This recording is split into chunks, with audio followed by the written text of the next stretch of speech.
안녕하십니까. 풍성한 한반도를 위한 통일 SOS 중등 아카데미. SOS는 스타디, 오픈, 세이브, 공부하고 또 열린 마음으로 또 공부한 것들 잘 차곡차곡 저장하는 그런 중학생들의 아카데미입니다. 주제는 국제 정세와 통일에 대해서 같이 공부를 하도록 하겠습니다. 저는 한림 성심대학교의 이윤기 교수입니다. 만나서 반갑습니다. 이번 이 풍성한 한반도를 위한 통일 SOS 중등 아카데미는 사회복지법인 풍성하게가 주최하고 또 주관도 했습니다. 후원은 사단법인 통일교육협의회에서 후원을 해서 이렇게 우리 힘들고 어려운 시기이긴 하지만 중학생들에게 통일에 대한 여러 가지 내용들, 또 배워야 할 것들, 그리고 또 공부가 끝나고 나면 같이 이제 통일의 현장이라고 할 수 있는 그런 현장 답사도 같이 가게 될 것입니다.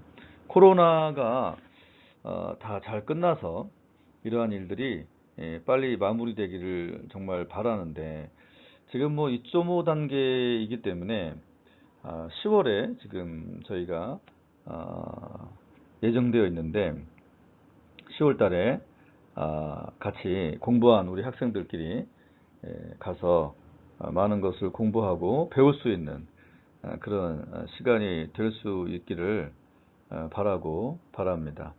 이제부터 우리가 국제 정세와 통일에 대해서 중학생으로서 알아야 할 부분들에 대해서 알도록 하겠습니다.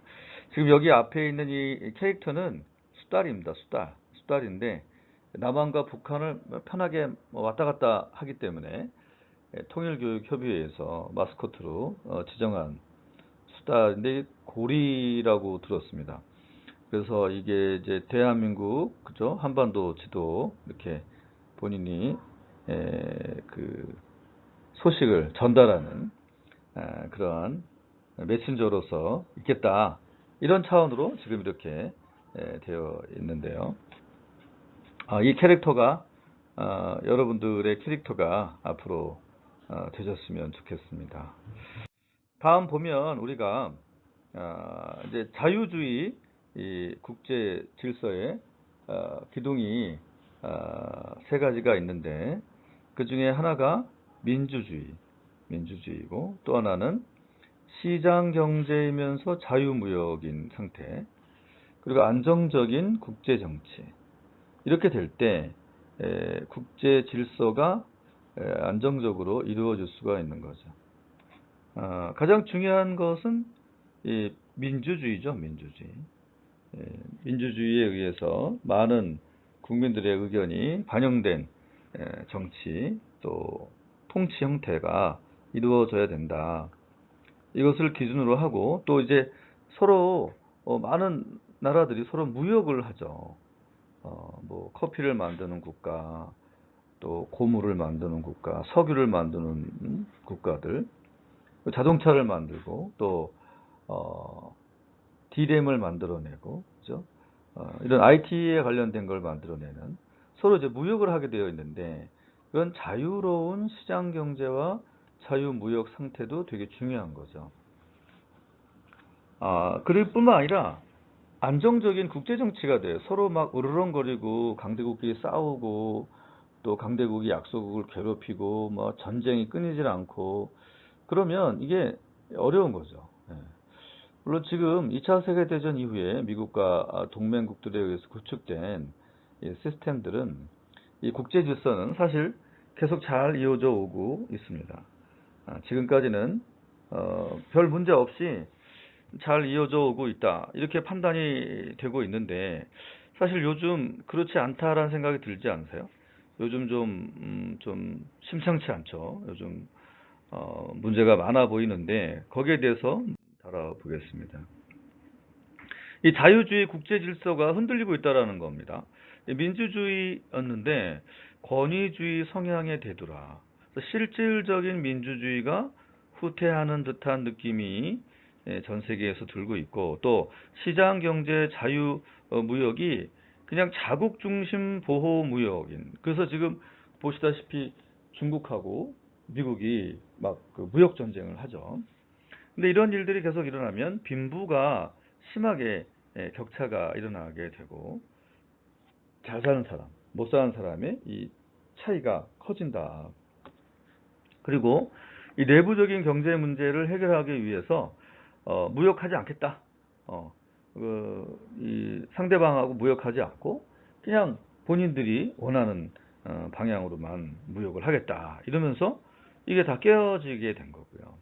그다음에 안정적인 국제 정치가 되게 중요한데 지금 G1, G2, 그죠? 라고 할 수 있는 미국과 중국의 패권 전쟁이 아주 그 전 세계적으로 불안정한 상태를 만들어 내게 됐다라는 것입니다.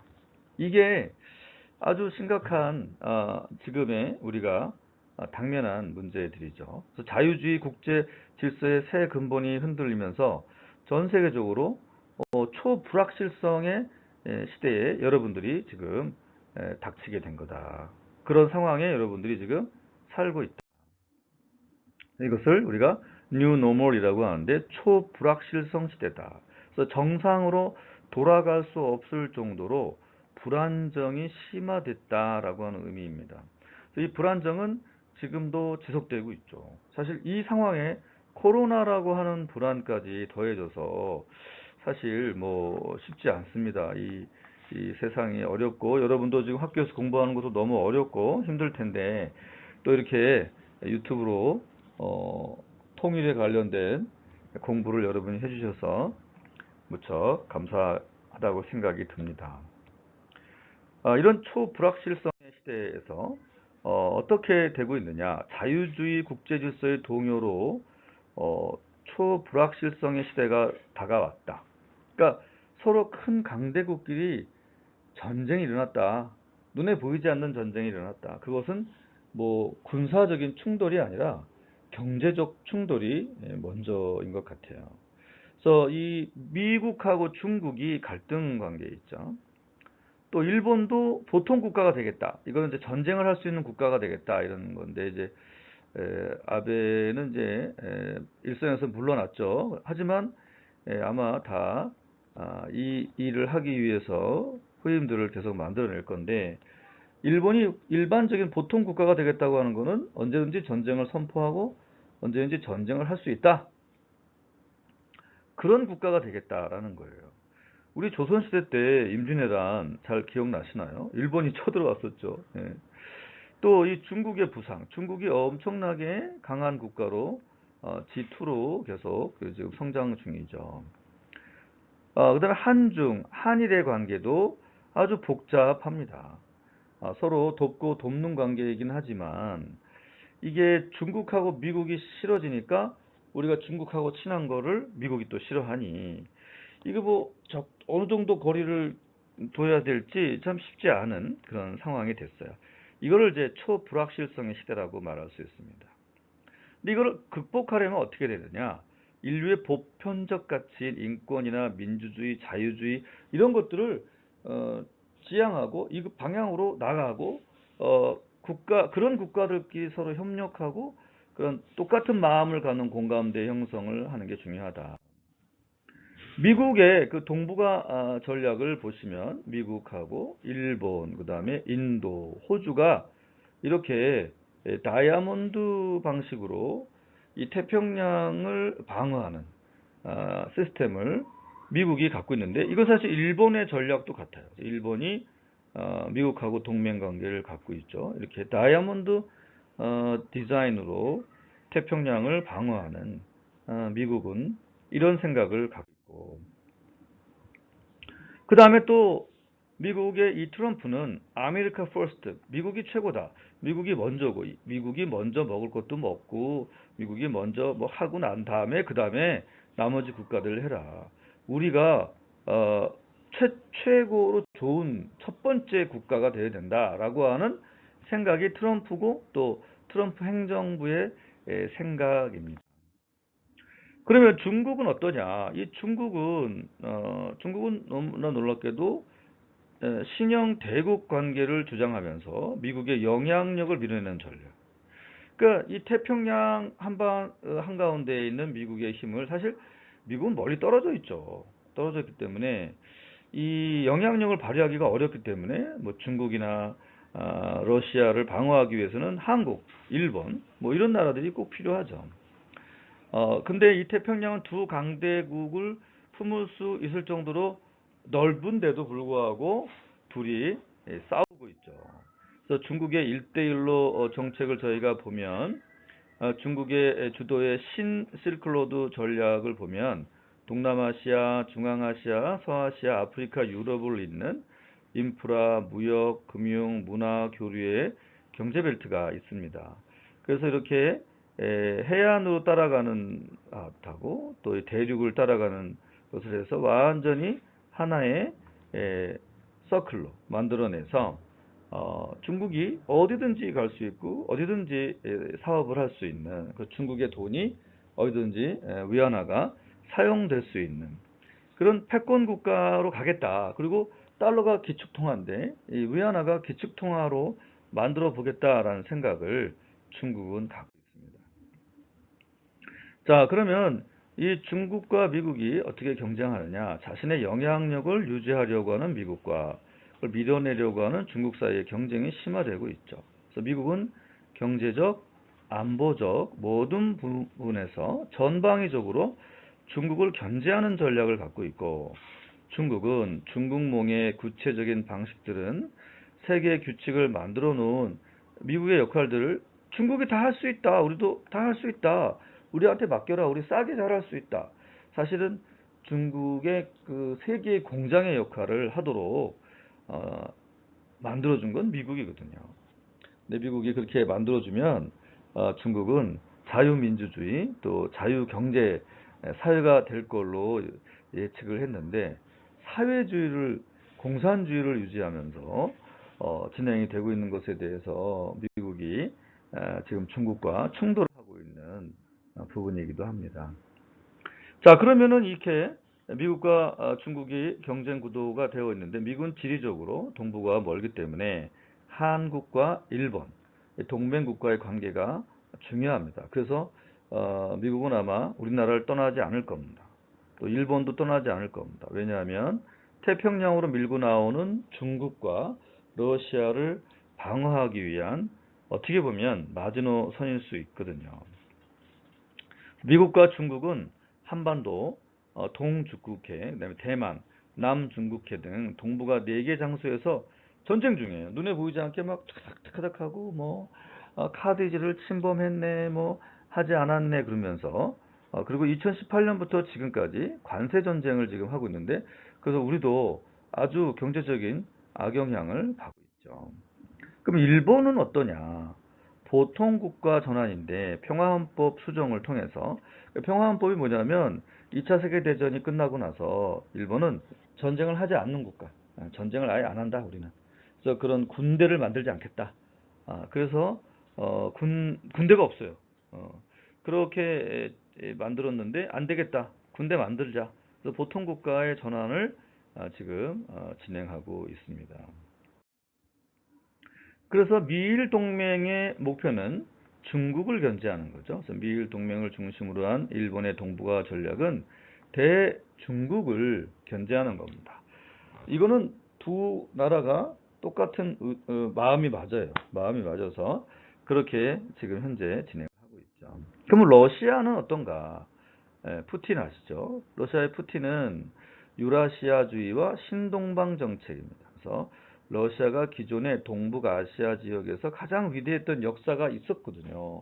러시아가 엄청난 힘을 갖고 있었었는데 뭐 예전엔 소련이었죠. 근데 그 힘이 붕괴되고 러시아가 되고 나서 많이 약해졌어요. 그러니까 이거 다시 한번 큰 나라 원래 큰 나라죠. 뭐 이 나라도 큰 나라인데 아주 큰 나라가 되고 싶은 거예요. 사실 우리나라가 그렇게 뭐 GDP나 또 국방력으로 떨어지는 국가가 아닌데도 불구하고 왜 그렇게 약해 보이느냐? 전 세계 1등, 2등, 3등, 4등이 딱 둘러싸고 있는 반도 국가라 우리가 꼴등 같아 보이는 거예요. 그렇잖아요. 내가 반에서 10등 하는데, 예? 뭐, 40등, 50등 하는 친구들 옆에 있으면 그래도 좀 하는 것 같잖아요?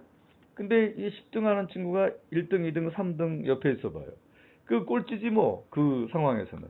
그런 거랑 똑같아요. 우리나라는 정말 괜찮은데, 주변에 있는 국가들이 너무나도 강력한 열강들이기 때문에, 우리가 그렇게 강해 보이지 않습니다. 그러면 우리가 이런 상황 속에서 어떻게 파악해야 하느냐? 이 북중러라고 하는 삼각구도는 과거보다는 좀 약해졌어요. 하지만 여전히 존재하고 또 북한과 미국은 여전히 적대 관계에 미쳐서 둘이 뭐 으르렁대고 싸우죠. 지금도 우리보다 더 강하게 싸울 겁니다. 심리적으로 그래요. 그럼 중국과 미국의 사이가 나빠지면 한국과 미국과 일본, 또 대북, 중국, 러시아의 구도가 재현될 가능성이 매우 높아요. 왜냐하면 우리는 예전에도 전쟁을 하면 항상 약소국가는 강대국가의 대리 전쟁을 했어요. 그러니까 약한 나라들이 뭐 전쟁하려고 하나요? 보통 큰 나라들이 전쟁을 하는데 이 큰 나라들은 또 자기들끼리 안 싸워. 이 작은 나라들끼리 서로 싸우게 하고 뒤에서 물자 대주고 그러는 거죠. 그렇다면 이게 참 어떻게 이 미해결 과제, unfinished business라고 하는데 한반도의 이 unfinished business는 어떻게 이걸 처리해야 할지 많은 우리나라의 역대 대통령이 고민했고 지금도 많은 사람들이 고민하지만 여러분도 한번 고민해 보세요. 이거 어떻게 하면 해결할 수 있을까요? 참 쉽지 않은데 어렵겠죠. 예. 주변 국가들에 대해서 끊임없는 설득이 필요합니다. 예. 우리는 강한 국방력을 갖추고, 그죠? 강한 국방력, 그죠? 그 다음에 또 국민들이 마음이 하나가 돼야 돼요, 그죠? 국민들이 마음이 딱 하나가 돼서, 그죠? 그 다음에 경제적으로도 잘 살아야 돼요. 가난하면 어려워요, 그죠?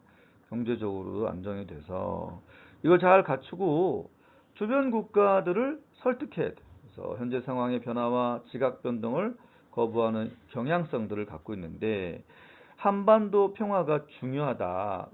그러니까 많은 강대국들한테 오히려 도움이 된다. 그리고 이런 대결 구도가 아니라 협력 구도로 가야 된다라고 하는 것을 계속 설득하고 만들어가는 게 이제 중요하다. 그래서 한반도의 그 미래에 대한 대내적인 합의와 결속력이 중요하죠. 사실 이렇게 남과 북이 이게 나눠져 있는데 알다시피 여기는 일본이고 여기는 중국이고 여기는 러시아인데 또 여기 바다 건넌 미국인데 이 네 나라가 뭐 1등, 2등, 3등, 4등 이런 나라가 있단 말이에요. 뭐 한 10등인데 이게 되겠어요?